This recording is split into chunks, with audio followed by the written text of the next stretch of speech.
Bonjour et bienvenue dans Top Catch, ici Seth Cohen et nous sommes ici pour la vidéo de juillet. Pour le meilleur de NXT, All Elite Wrestling et New Japan Pro Wrestling ainsi que leurs partenaires.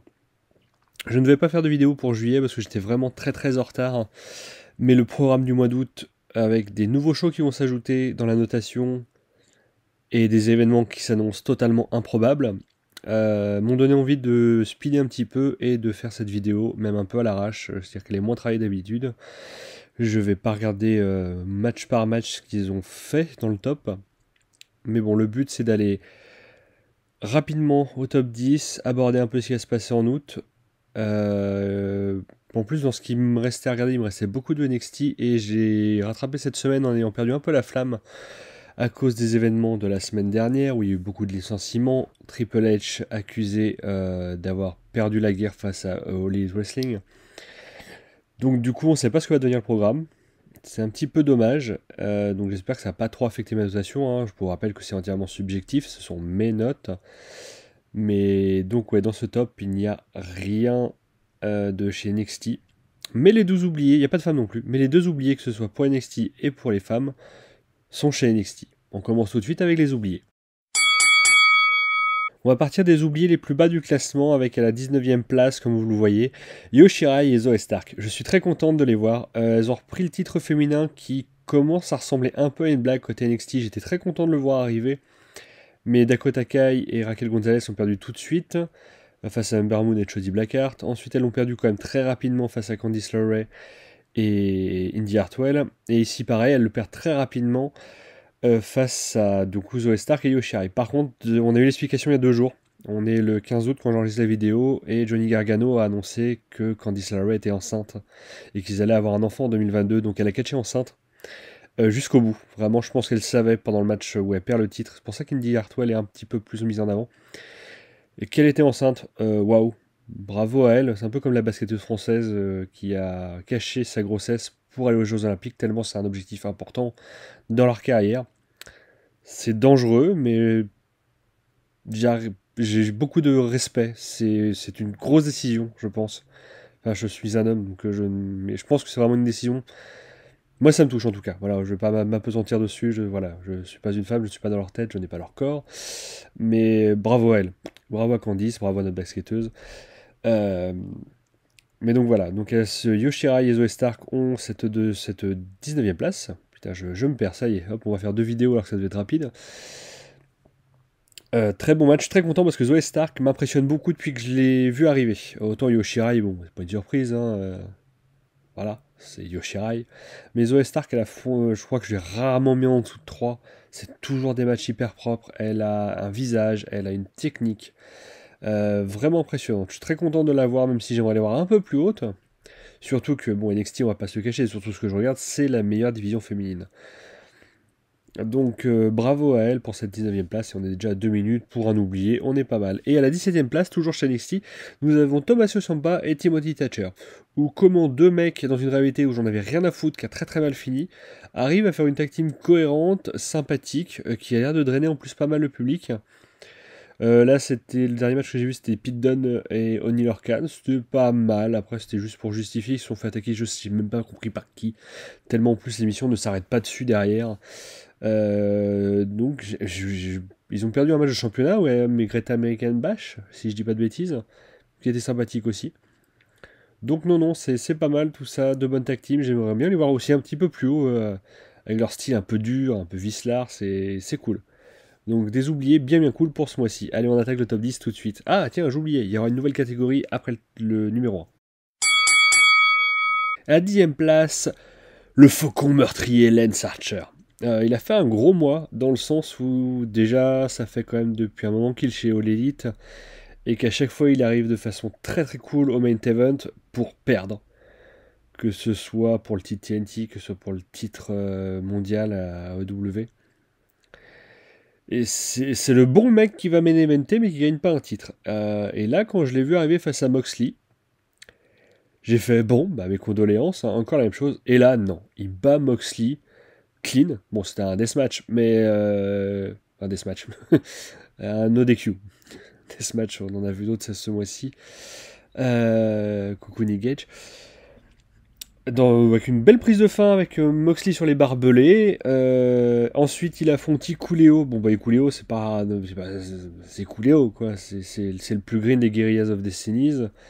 C'était pas dingue. Et il se dirige vers Hiroshi Tanahashi. Ça va être bien, ça. On en reparle un peu plus tard, d'ailleurs. Et donc, à la 9ème place, son opposant, Jon Moxley. Il faut savoir qu'il y a eu beaucoup de shows spéciaux chez All Elite Wrestling, donc je m'attendais à ce qu'ils trustent entièrement le top 10, et non, le Japon avec 2 pauvres shows et un PPV a réussi à bien s'imposer, vous verrez plus haut dans la liste. Jon Moxley affronte donc Karl Anderson dans un match vraiment cool, assez court de mémoire, très très cool. Il perd donc face à Lance Archer, et le dernier match que j'ai dû voir, c'est il est en team avec Eddie Kingston et Darby Allin face au 2.0, et un petit nouveau dont j'ai perdu le nom, je suis désolé, mais qui j'ai trouvé vraiment excellent. Dans un match, il ne sert juste que à mettre les faces en avant, et il y a eu un face-off Sting avec un des 2.0, ex Everrise, où ils se regardent très figés, et Darby Allin fait un topé suicida de malade mental, très bien filmé, c'est-à-dire que même nous, en tant que spectateurs, on ne le voit pas arriver, c'est-à-dire qu'on voit juste le mec de 2.0 dégager, et Sting qui bouge pas, qui continue son face-off dans le vide. C'était génial. Donc Moxley, un très bon mois, dommage qu'il perde son titre, je sais pas... C'est vrai que depuis la création d'All Elite, il est tout le temps mis en avant, hein. Ça va faire bientôt 2 ans. Donc, mais je le vois mal sans titre, il a une telle aura, j'aimerais bien qu'il fasse la Nico Jackson avec Eddie Kingston, mais ils ont déjà laissé passer leur chance. Enfin bref, c'était un cool mois de poursuivre Jon Moxley en tout cas. Et donc Hiroshi Tanahashi est 8ème. Alors je me rappelle plus ce qu'il a fait dans les 2 premiers shows. Je sais plus, parce qu'en fait il remplace Ibushi vraiment au dernier moment qui devait affronter Shingo Takagi au main event de Grand Slam à Tokyo Dome. Et j'ai parlé juste de ce match-là. C'était un très bon match. Je vais plus attendre un petit peu dans le top pour en parler un peu plus de ce match-là. Mais je vais juste souligner que Hiroshi Tanahashi, pour son âge, avec 2 genoux explosés, bordel de merde. Qu'est-ce qu'il nous fait? C'est magnifique. Je suis un peu curieux de le voir du coup face à Lance Archer au PPV Résurgence. Parce que je vois pas leur style coller ensemble. Mais Tanahashi est tellement surprenant que j'ai hâte de voir ça quand même. Et donc les Young Bucks sont 7ème. J'ai triché un petit peu parce que je me rappelais pas qu'est-ce qu'ils avaient fait ce mois-ci pour être aussi haut. Et en fait, ils n'ont pas fait grand-chose, mais c'était excellent. Il y a eu le premier match face à Eddie Kingston et Penta Alcelo Miedo. Bon, avec les 4 mecs sur la ring, ça pouvait être que bien. J'en ai pas par contre un grand souvenir, mais je l'ai bien noté, donc ça devait être assez cool. Et surtout le 5 contre 5, The Elite versus Adam Page et le Dark Order pour une chance au titre pour Adam Page et au titre tag pour le Dark Order. Et ce match-là était vraiment excellent. Je crois que j'étais à 2 doigts de pleurer tellement je suis fan d'Adam Page et que ça se termine mal pour lui.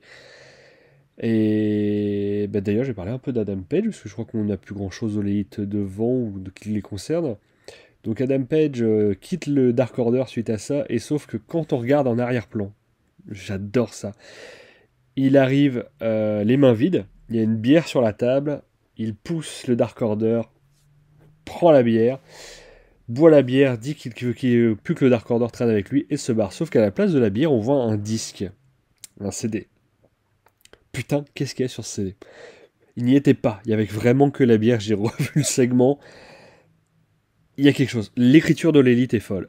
Et donc, du coup, l'élite qui bat Adam Page alors qu'on s'attendait tous, oui, clairement tous, hein, quand on voit le public réagir, à ce que Adam Page ait sa chance au titre pour All Out.